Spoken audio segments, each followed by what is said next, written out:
Stephanie Shirley was known simply as Steve for a long time. With this name, he signed hundreds of letters to promote his software business. In the 1950s and 1960s, he also fought against gender discrimination, created jobs especially for women, and introduced revolutionary ideas such as working outside the office, from home, etc.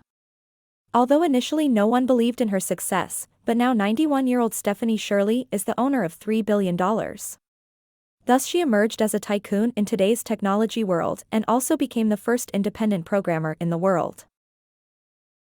As a child, she excelled in her academic performance, especially in mathematics.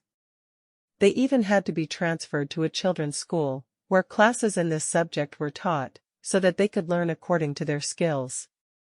When she finished school, she went to work at the Post Office Research Station, a leading department in the development and use of computers in Britain.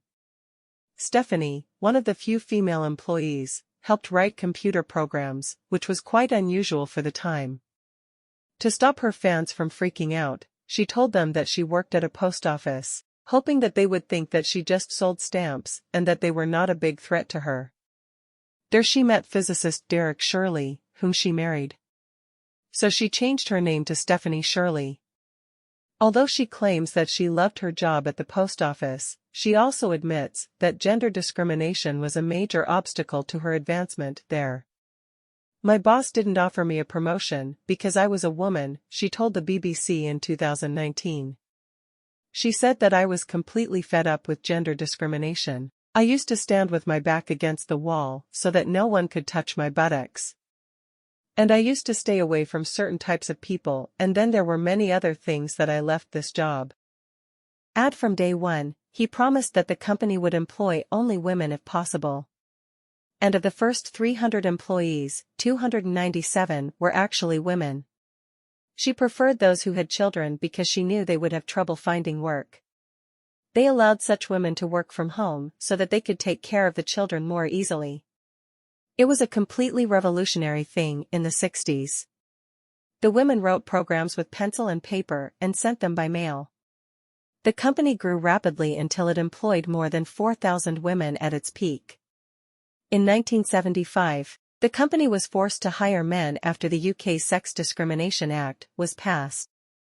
Ironically, a firm built to combat gender discrimination in the workplace suddenly found itself at risk of violating a regulation that sought just that.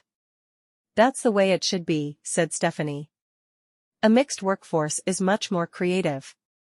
By the 1980s, the company was already well known around the world, having developed a program for highly valued companies and other landmarks such as the Concorde aircraft black box.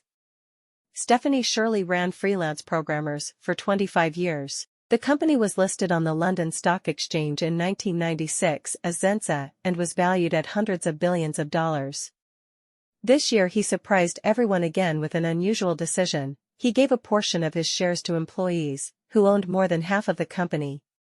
Since the 2000s, Stephanie Shirley has dedicated herself to philanthropy. He has devoted a significant portion of his fortune and time to the study of autism, as his son Giles, who died in 1998 at the age of 35, suffered from severe autism. Although the UK awarded him the prestigious title of Dame in 2000 for his services to information technology, people close to him still refer to him as Steve.